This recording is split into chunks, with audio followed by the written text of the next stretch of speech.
more about fascinating idea. A fascinating fam. Could be like my own science. It's like my own science fantasy universe. Different ideas for could be like, say, like if anyone want to create a story actually, no, let's talk about smaller things about Star Trek. Let's talk about you kind of transwarp and warp things in Star Trek now. Star Trek, as everyone knows, there's the famous warp drive things. Now, there's also transwarp too. Where transwarp, it's basically like what there's the different warp. We'll talk about the different warp factors of Star Trek. You know, the various different warp factors of Star Trek. There's warp 1, which is pretty fast itself, and it can actually get across anywhere into our star system within a matter of minutes. And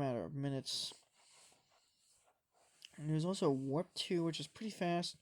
Warp 3, 4, 5, which are pretty fast.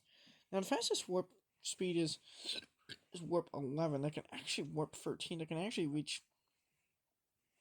can bypass the universe in a matter of seconds, but it can cause mutations. As especially in the Star Trek Voyager episode Threshold, which is, by the way, is one of the show's more weirder, wackier episodes.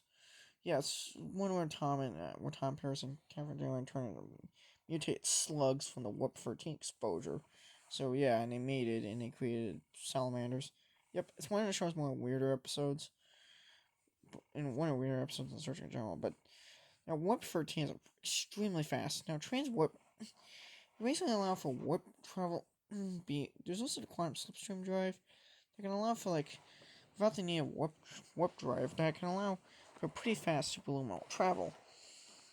It's just that it says that Voyager was actually the only ship in Star Trek. It was actually the first Starfleet ship that tested.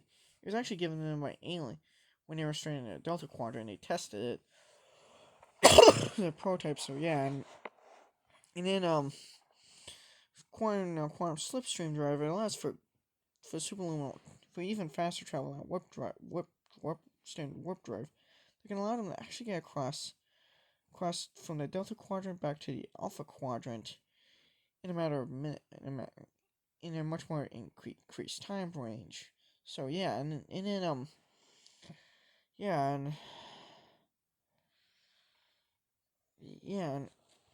and then the warp capabilities are really fast. Like they can go extremely fast. So yeah,